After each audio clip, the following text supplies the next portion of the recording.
Think about your own life. I know there have been areas in your life where some point in time you just shifted and you raised the standard and your life changed. Because whatever people have their identity attached to, they live. We live who we believe we are. My journey from here to there was lonely. The reason? I was willing to be wrong and admit wrong so that I could grow and so that I could change. You see, growth is a result of bad habits dropped, wrong priorities changed, and new ways of thinking embraced. It happens only when we question ourselves enough to ask serious questions from others. The people who do not grow are unwilling to ask themselves or others hard questions. They are unwilling to leave what they have known and practiced. They are not willing to be wrong so they can discover what is right. Therefore, they cling to right, and their lives turn out wrong. How sad. We get what we're looking for. We filter out everything else in our life. You're going to get what you're looking for even if it doesn't even exist.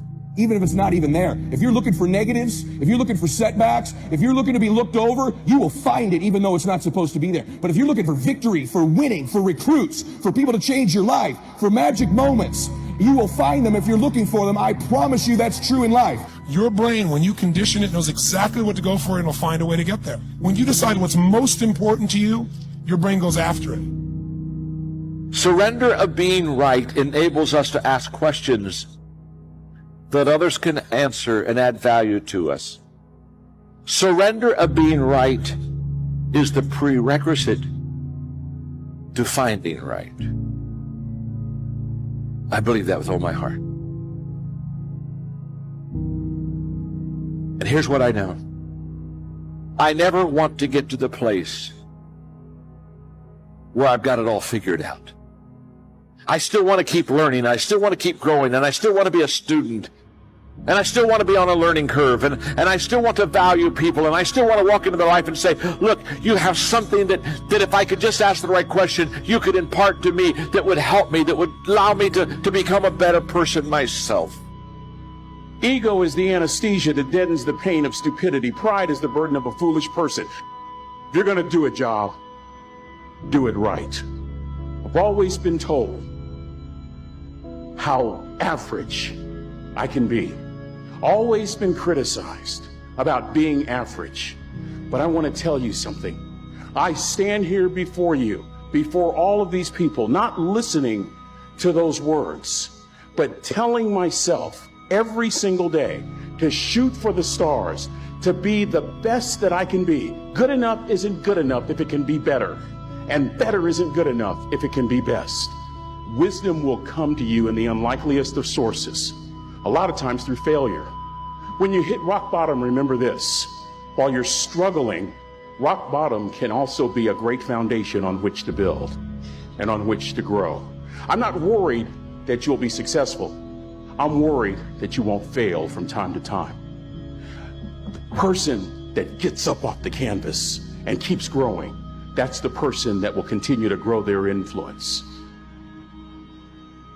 The world does not reward mediocrity. You know what the rest of the world wants to pay you for? Be the best at one thing. If you know how to concentrate your efforts and be focused on one thing, you have an edge. If you can be focused on one thing and not look at everything else that everybody else is looking at, 50 different philosophies, 75 different ways to make money, 19 different streams of income. If you can figure out where to go here, all of that stuff's going to come your way. But if you go chase all the other stuff like everyone else is, you're going to miss the whole point of winning in life because you can't concentrate. You show me anyone today who knows how to concentrate, I'll show you someone that nobody wants to compete with. Number one, you got to have a permeating attitude that you're going to win. You got to have a positive outlook. You got to be optimistic. You got to know you're going to win. You got to, right now, you got to say, I'm going to win. I don't mean just this contest. I don't mean the contest. I mean, I'm going to win. I'm going to win. My life is going to win. There's going to be a victorious life here. Because listen to me, the price you pay for losing here is too extreme. You have to carry the burden of failure the rest of your life. You carry that around with you if you fail here. The biggest thing that breaks my heart is you feel the Spirit right now, and then when you get back, these dream stealers run into you, and they start to steal your dream, and you quit. You give up. You got to decide I'm going to win. You got to decide that the failure part of carrying failure, you've been exposed to what your life could be. If you fail here, the price is extreme. It's forever. You carry the failure forever. I'm being honest with you. You got to know you're going to win. You got to sell out. Yeah, I'm telling you, you got to become a sellout. You need to sell out. You need to get obsessed. You got to get relentless. You got to be a road dog. You got to get intense. That's what you got to do. There's some dream stealers. You need to look out for these 4. Dream stealer number 1 that'll take you out of here. Lack of confidence or faith. Lack of belief. It'll steal your dream. You got to know you're going to win. You got to have some faith. These people sitting around you right now, they're whispering to you, you could do this. I believe it. Just like when you were a little boy. Just like when you were a little girl. They've always believed in you. They've always known you were going to do something special. They always knew you were great.